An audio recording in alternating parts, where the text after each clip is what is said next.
Good morning, students. In previous video, we have done kinds of nouns. Today we will also discuss some another kinds of nouns. First one, concrete nouns. Concrete noun क्या होता है? A concrete noun is the name of an object that can be identified through one or more of the five senses. कि जो हमारा concrete noun होता है वो एक ऐसा ऑब्जेक्ट होता है जिसे हम अपनी सेंसेस से, हमारे सेंस ऑर्गन 5 है ना, वी हैव 5 सेंस ऑर्गन्स, उन 5 में से किसी एक सेंस से, कौन से हमारे 5 sense organs? Taste, touch, sight, hear, smell, one sense organ या वन और मोर, उस ऑब्जेक्ट को हम आइडेंटिफाई कर सकते हैं.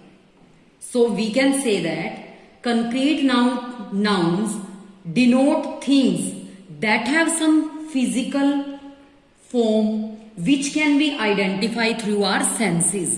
कि उसकी कोई फिजिकल फॉर्म होती है जिसको हम अपनी सेंस से, या तो जैसे टेस्ट सेंस से या टच या साइट या हियर और स्मेल सेंस से आइडेंटिफाई कर सकते हैं. For example, table. We can touch the table, we can see the table, so it's a concrete noun. Flower, sunset, we can see sunset ना, हम उसे देख सकते हैं सन को सेट होते हुए, तो वो भी हमारा क्या है, उसमें सेंस ऑर्गन का यूज हो रहा है, तो कंक्रीट नाउन है. I have a pen, I can see it, I can touch it, तो ये हमारा क्या हो गया, पेन, कंक्रीट नाउन है. इसी तरह से हमारी नोटबुक है, नोटबुक को हम देख सकते हैं, इसको टच कर सकते हैं, तो ये भी हमारा क्या हो गया, कंक्रीट नाउन है. जो हमारा ये कंक्रीट नाउन है ये एब्स्ट्रैक्ट नाउन से अपोजिट होता है. In previous video we have already discussed about abstract noun. कि एब्स्ट्रैक्ट नाउन क्या होता है? वी कांट टच और see the abstract nouns, we can only think of और फील देम. कि एब्स्ट्रैक्ट नाउन से अपोजिट है. एब्स्ट्रैक्ट नाउन को तो हम देख नहीं सकते हैं, टच नहीं कर सकते हैं, और कंक्रीट नाउन को इसके अपोजिट क्या होगा, देख सकते हैं, टच कर सकते हैं, जो भी हमारे सेंस ऑर्गन्स हैं उसे सुन सकते हैं, स्मेल कर सकते हैं.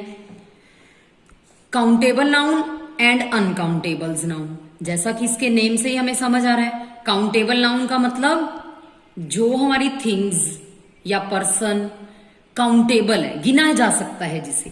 The nouns which can be counted, कि जिन नाउन्स को हम काउंट कर सकते हैं वो हमारे क्या होते हैं, काउंटेबल नाउन होते हैं. For example, pen, book, cow, bag. अब पेन जो है उसे हम काउंट कर सकते हैं ना, 1 पेन, 2 पेन, किसी के पास अगर 5 पेन है तो 5 पेन्स. तो ये जो हमारे काउंटेबल नाउन्स हैं इनकी सिंगुलर फॉर्म भी होती है, प्लूरल फॉर्म भी होती है. प्लूरल फॉर्म इनकी कैसे बनेगी, एस या ईएस वगैरह ऐड करके बनती है. जैसे अगर हम पेन की प्लूरल फॉर्म पेन्स, बुक की बुक्स, इस तरह से. Bag, bags, cow, cows. तो काउंटेबल नाउन्स कौन से हुए, थिंग्स और persons that can be counted, जिनको काउंट किया जा सकता है. 1, 2, 3, 5 इस तरह से, तो उसको आप काउंट कर सकते हैं, वो क्या हो गया, काउंटेबल नाउन्स. अब अनकाउंटेबल नाउन्स क्या हो गया? अब काउंटेबल को गिना जा सकता है, तो अनकाउंटेबल क्या हो गया, हम उसको गिन नहीं सकते. The nouns which can not be counted, जिन्हें हम काउंट नहीं कर सकते. Example, milk, rice, sugar. Can you count rice? Can you count sugar? No, we can't count milk, rice, sugar. They do not have plural form. जो हमारे uncountable noun होते हैं इनकी प्लूरल फॉर्म नहीं होती. अब ऐसा नहीं है राइस का राइसिस या शुगर्स कर देंगे, ये अनकाउंटेबल होते हैं, ये हमेशा सिंगुलर फॉर्म में ही रहते हैं हमारे. Next, possessive nouns. Possessive nouns कौन से होते हैं? ये हमारी किसी थिंग के साथ ओनरशिप, बिलोंगिंगनेस उसको शो करते हैं, हमारा रिलेशनशिप बताते हैं उस थिंग के साथ. A possessive form of a noun expresses the ownership or belonging. It also expresses relationship. ये हमारा उसके साथ रिलेशन भी शो करता है.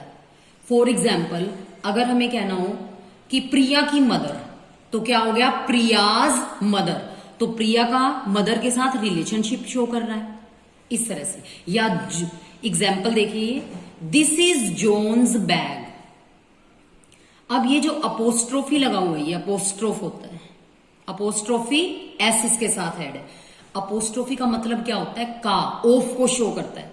जैसे हम कहें द बैग ऑफ जॉन, उसका क्या मीनिंग है? जॉन का बैग. तो इसी तरह से हमने इसको अगर पोजेसिव फॉर्म में लिख दिया तो हम यहां क्या करते हैं? अपोस्ट्रोफी का यूज करते हैं after that S.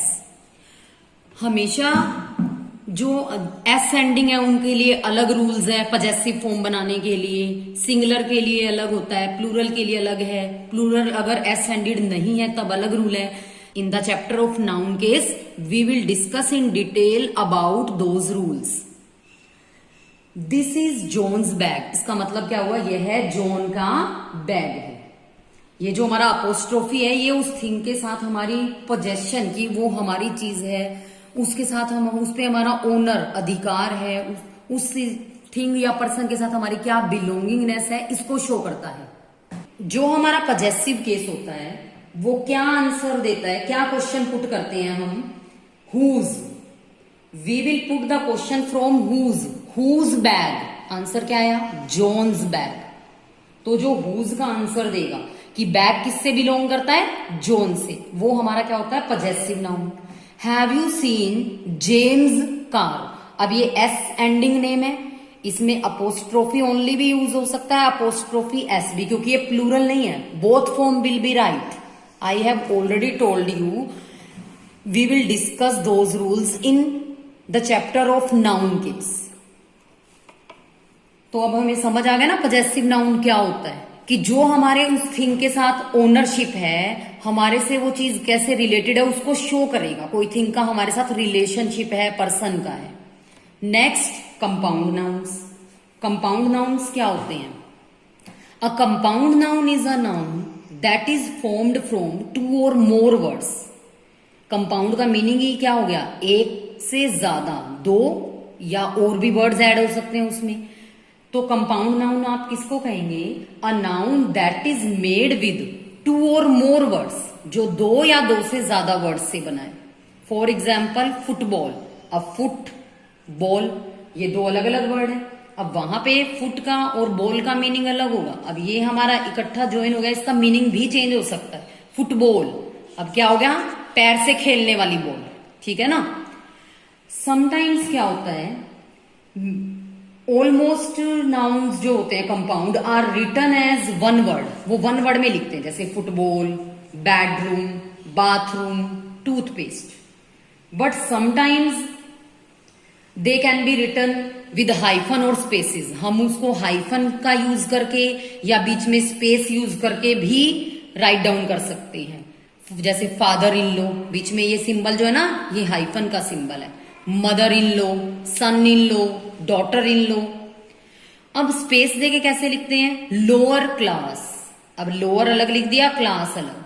Upper class, ice cream. I hope so you have understood this topic. If anybody has any query, you can ask me. Thank you.